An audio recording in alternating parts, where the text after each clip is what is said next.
ಮಟ್ಟು ಗ್ರಾಮದ ಹೆಮ್ಮೆ ರೈತರ ಭಾವನೆ ಹಾಗೂ ವಿಶ್ವಪ್ರಸಿದ್ಧ ಮಟ್ಟುಗುಳ್ಳದ ಪ್ರತೀಕವಾಗಿದ್ದ ಪ್ರತಿಕೃತಿಯನ್ನ ಇತ್ತೀಚೆಗೆ ಕಿಡಿಗೇಡಿಗಳು ಧ್ವಂಸಗೊಳಿಸಿದ್ದ ಘಟನೆ ಸಾರ್ವಜನಿಕರ ಆಕ್ರೋಶಕ್ಕೆ ಕಾರಣವಾಗಿತ್ತು.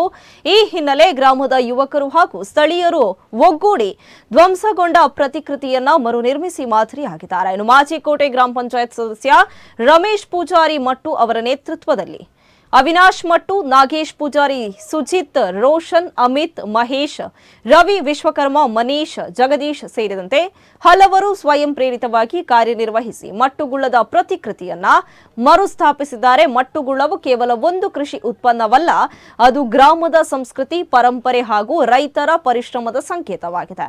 ಇನ್ನು ಇಂತಹ ಪ್ರತೀಕಾತ್ಮಕ ಪ್ರತಿಕೃತಿಯನ್ನ ಧ್ವಂಸಗೊಳಿಸಿರುವ ಗ್ರಾಮಸ್ಥರಲ್ಲಿ ಬೇಸರ ಮೂಡಿಸಿದ್ರೆ, ಇದೀಗ ಯುವಕರ ತಂಡದ ಈ ಮರು ನಿರ್ಮಾಣ ಕಾರ್ಯ ಗ್ರಾಮಸ್ಥರಲ್ಲಿ ಸಂತಸ ಮೂಡಿಸಿದೆ. ಸ್ಥಳೀಯರು ಈ ಕಾರ್ಯವನ್ನು ಶ್ಲಾಘಿಸಿದ್ದು, ಗ್ರಾಮ ಗೌರವವನ್ನು ಉಳಿಸುವ ನಿಟ್ಟಿನಲ್ಲಿ ಯುವಕರು ತೋರಿದ ಬದ್ಧತೆ ಅಭಿನಂದನೀಯ ಎಂದು ಅಭಿಪ್ರಾಯಪಟ್ಟಿದ್ದಾರೆ. ಇನ್ನು ಸಾಮಾಜಿಕ ಜಾಲತಾಣಗಳಲ್ಲಿಯೂ ಮರು ನಿರ್ಮಾಣ ಕಾರ್ಯಕ್ಕೆ ಮೆಚ್ಚುಗೆ ವ್ಯಕ್ತವಾಗಿದೆ.